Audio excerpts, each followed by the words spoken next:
टूनपुर के जंगल में टुनटुनी चिड़िया अपनी बेटी टूनी और पति जग्गी कौवा के साथ रहती थी। एक बार की बात है, बारिश का मौसम था। जग्गी कौवा और टुनटुनी चिड़िया अपने घोंसले की मरम्मत कर रहे थे। तभी बारिश शुरू हो जाती है। अरे ये क्या, अभी तो पूरी तरह से हमने घोंसले की मरम्मत भी नहीं की और बारिश शुरू हो गई। टुनटुनी, तुम जल्दी से टूनी को लेकर घोंसले के अंदर चलो। बारिश में भीग जाएगी तो इसकी तबीयत बिगड़ जाएगी। टुनटुनी अपनी बेटी को लेकर घोंसले के अंदर चली जाती है। कौवा बारिश के रुकने का इंतजार करने लगता है, पर बारिश रुकती ही नहीं। अजी सुनते हो, तुम कब तक बारिश रुकने का इंतजार करोगे? तुम भी घोंसले के अंदर आ जाओ। जब बारिश रुकेगी तब घोंसले की मरम्मत कर लेना।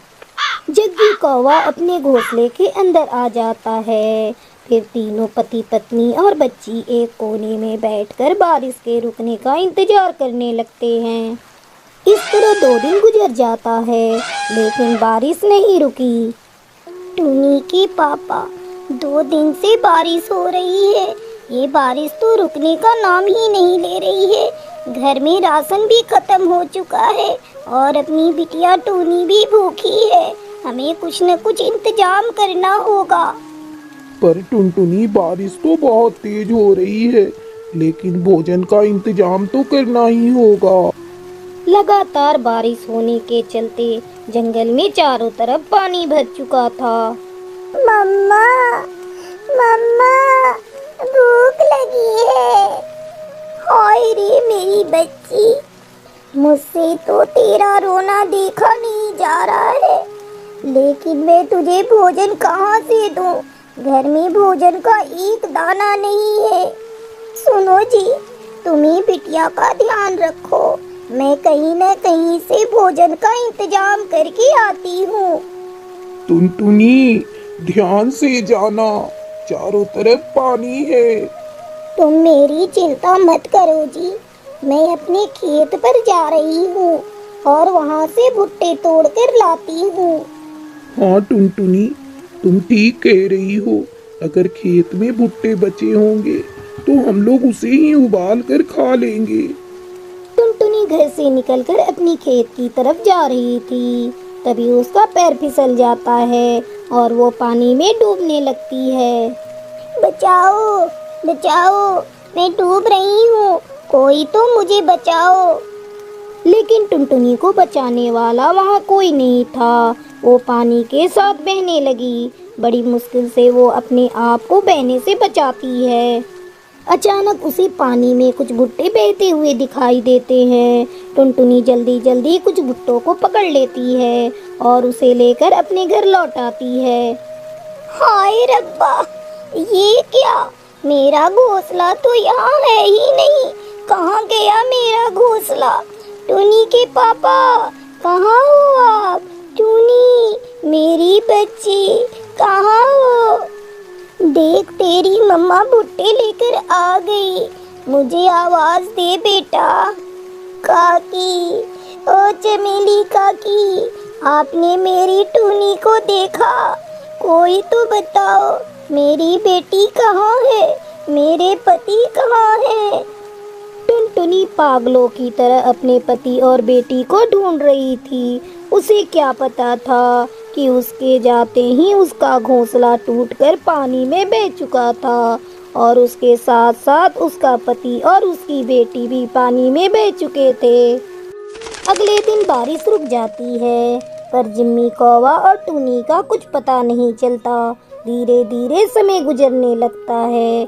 टुनटुनी पूरी तरह से खाना पीना छोड़ दी थी। टुनटुनी, इस तरह खाना पीना छोड़ देने से तू मर जाएगी। जो होना था हो गया। अपने बारे में सोच, शायद भगवान को यही मंजूर था। काकी, अब मैं जीकर क्या करूँगी? हाय मेरी बच्ची, पता नहीं मेरे पति और मेरी बेटी जिंदा भी है या नहीं। उनके बिना मैं जिंदा रहकर क्या करूँगी? इतना कहकर टुनटुनी बेहोश हो जाती है। तभी उसे एक आवाज आती है, मम्मा उठो मम्मा, मैं आ गई। टुनटुनी अपनी बेटी की आवाज सुनकर आंखें खोल देती है और अपने सामने अपने पति और बेटी को देखकर खुश हो जाती है। आप कहाँ चले गए थे जी? मैं जिंदा हूँ पर एक लाश की तरह। क्या बताऊं टुनटुनी, तुम्हारे जाने के बाद अचानक घोंसला टूट गया और हम दोनों घोंसले के साथ बाढ़ की पानी में बहते हुए काफी दूर निकल गए। किसी तरह हमारी जान बची। टुनटुनी अपने पति और बेटी को सही सलामत देखकर बहुत खुश थी। फिर सभी खुशी खुशी रहने लगते हैं।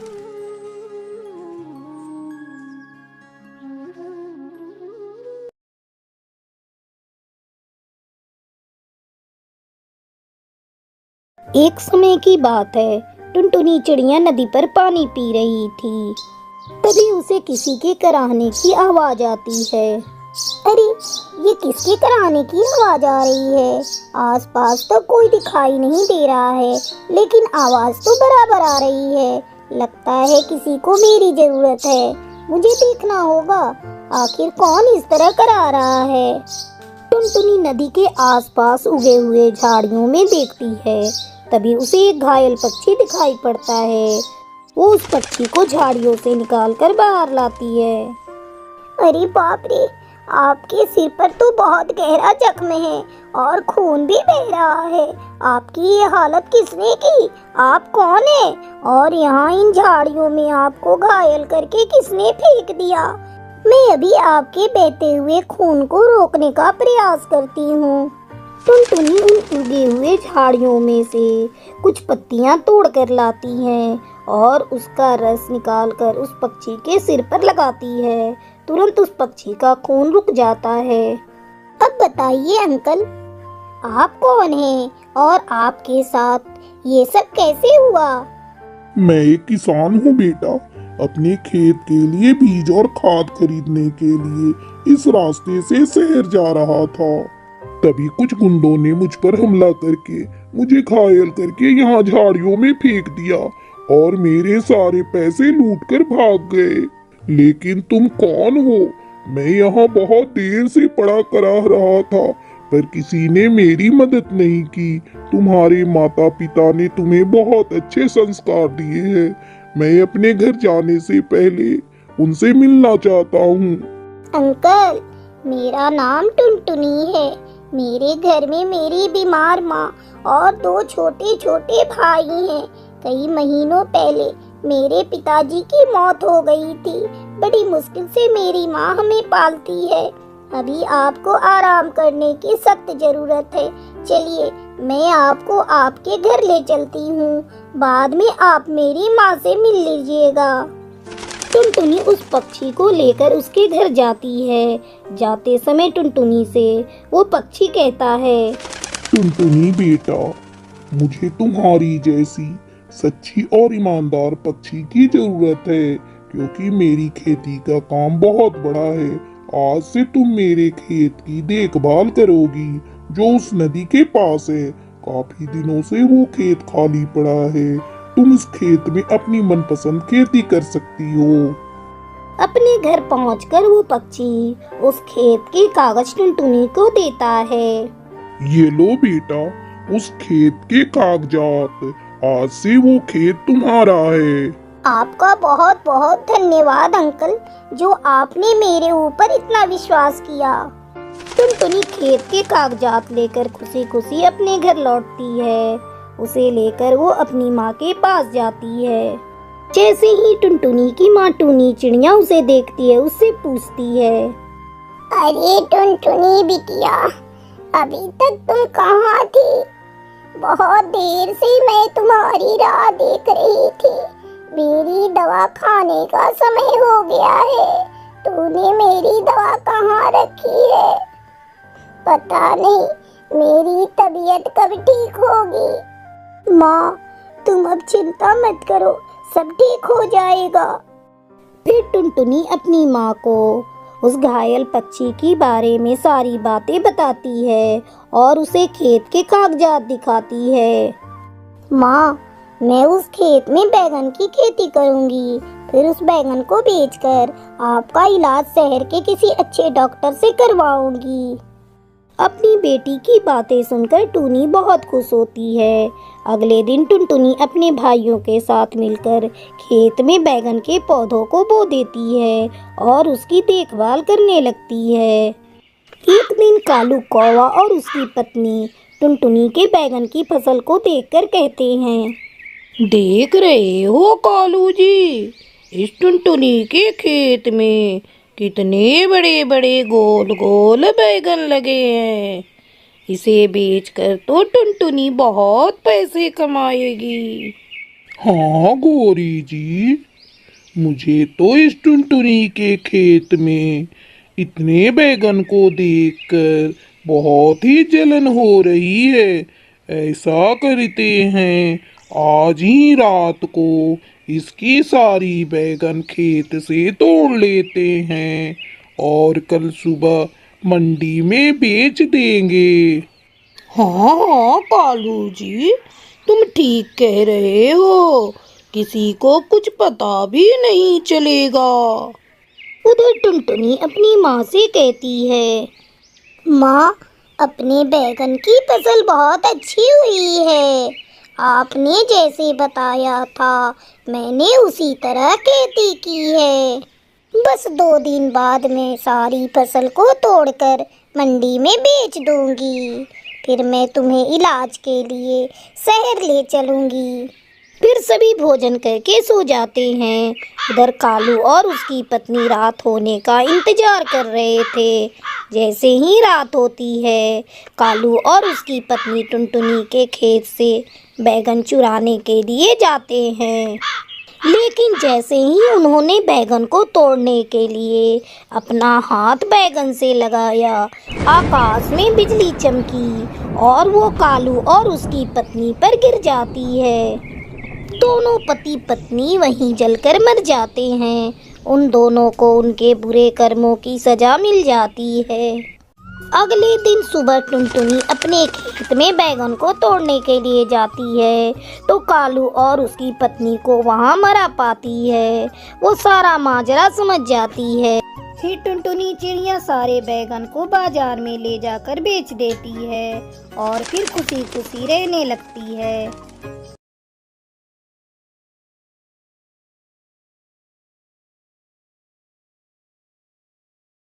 टूनपुर के जंगल में टुनटुनी चिड़िया अपने बच्चों के साथ रहती थी। उसका पति गट्टू कौवा बहुत ही आलसी था। एक दिन टुनटुनी अपने पति को नींद से जगाती है।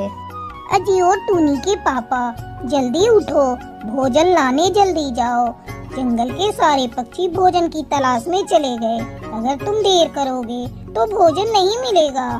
टुनटुनी, मेरी तबीयत कुछ ठीक नहीं लग रही है। ऐसा करो, तुम ही भोजन लेने चली जाओ, मैं कल से भोजन लेने जाऊंगा। तुम बहुत आलसी हो, रोज रोज यही बहाना बनाते हो। बीमारी का बहाना बनाकर घर में पड़े रहते हो और जब खाने की बारी आती है तो बच्चों का भोजन भी चट कर जाते हो। आज भी मुझे ही जाना पड़ेगा भोजन लेने। तुम बच्चों का ध्यान रखना और उन्हें घर से बाहर बिल्कुल भी जाने मत देना। इतना कहकर टुनटुनी भोजन की तलाश में चली जाती है। तभी वो थोड़ी दूर ही गई थी कि उसे एक घर की छत पर गेहूं सूखते हुए नजर आता है। अरे वाह, आज तो मुझे दूर जाना नहीं पड़ा, पास में ही भोजन मिल गया। टुनटुनी भोजन लेकर जल्दी ही घर लौट आती है। टूनी और चिंकी, चलो अब जल्दी से भोजन कर लो, आज मैं गेहूं के दाने लाई हूँ तुम्हारे लिए। टुनटुनी की दोनों बेटियां भोजन करने लगती हैं। तभी गट्टू भी आकर भोजन खाने लगता है। वाह जी वाह, अभी तो तुम बिस्तर पर पड़े थे, पर भोजन को देखते ही तुम्हारी बीमारी गायब हो गई। सारा काम मुझे ही करना पड़ता है। तुम्हें पता है ना, गर्मी का मौसम शुरू होने वाला है और गर्म हवाएं चलने लगेंगी। हमें समय से पहले अपने घोंसले की मरम्मत भी करनी होगी। हे भगवान, सारी चिंताएं मुझे ही करनी पड़ती है। समय बीतता रहता है। एक दिन टुनटुनी भोजन की तलाश में गई हुई थी। उसी समय एक चालाक लोमड़ी टुनटुनी के घर के पास आती है और जोर जोर से कहती है, सुनो सुनो, जंगल के सारे पक्षियों सुनो, जंगल के राजा ने मुझे बच्चों की गिनती करने को कहा है। गिनती? वो भी हमारे बच्चों की? महाराज ने हमारे बच्चों की गिनती करने को क्यों बोला है? वो इसलिए ताकि तुम सबके बच्चों को महाराज की तरफ से बिल्कुल फ्री में पौष्टिक आहार दिया जा सके। चलो अब जल्दी से अपने बच्चों को लेकर नीचे आ जाओ ताकि मैं गिनती कर सकूं। इतना कहकर लोमड़ी अपने दूसरे साथी को बुलाने चली जाती है। फ्री का नाम सुनते ही गट्टू कौवा बहुत ही खुश हो जाता है और अपने दोनों बच्चों को लेकर नीचे आ जाता है। तभी टुनटुनी भोजन लेकर आ जाती है।